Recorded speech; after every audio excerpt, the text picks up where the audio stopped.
Jadi banyak langkah-langkah draconian ataupun menyalahgunakan beberapa akta untuk menyekat hak kebebasan bersuara.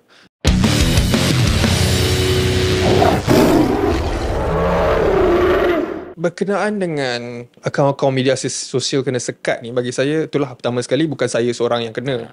Kita lihat ramai akaun-akaun Ratu media Naga, sosial, banyak. Ratu Naga, Syafiq Halim, Salim Iskandar, YB Viral, macam-macam lah, Abah Aspirasi, macam-macam lah.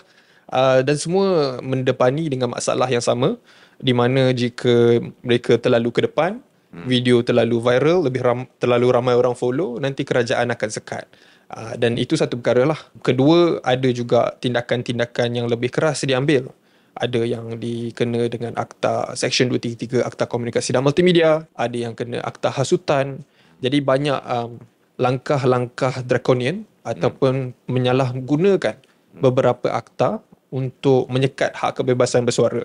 Jadi bagi saya perkara ni sangat pelik sekali sebenarnya. Kerana kalau kita lihatlah Datuk Seri Anwar Ibrahim sebelum ni memang dikenali bukan di dalam Malaysia sahaja tetapi di seluruh dunia lah, atau antarabangsa lah, di mana beliau ni dikenali sebagai satu sosok yang fight untuk freedom of speech, fight untuk demokrasi. Beliau ni adalah mangsa sebelum ini kononnya, di mana beliau telah dipenjara atas kes fitnah dan sebagainya. Jadi bila beliau naik ke tampuk kuasa ni, saya rasa tak ada siapa yang sangka beliau akan menjadi terlalu draconian ataupun menyekat hak kebebasan bersuara seperti ini.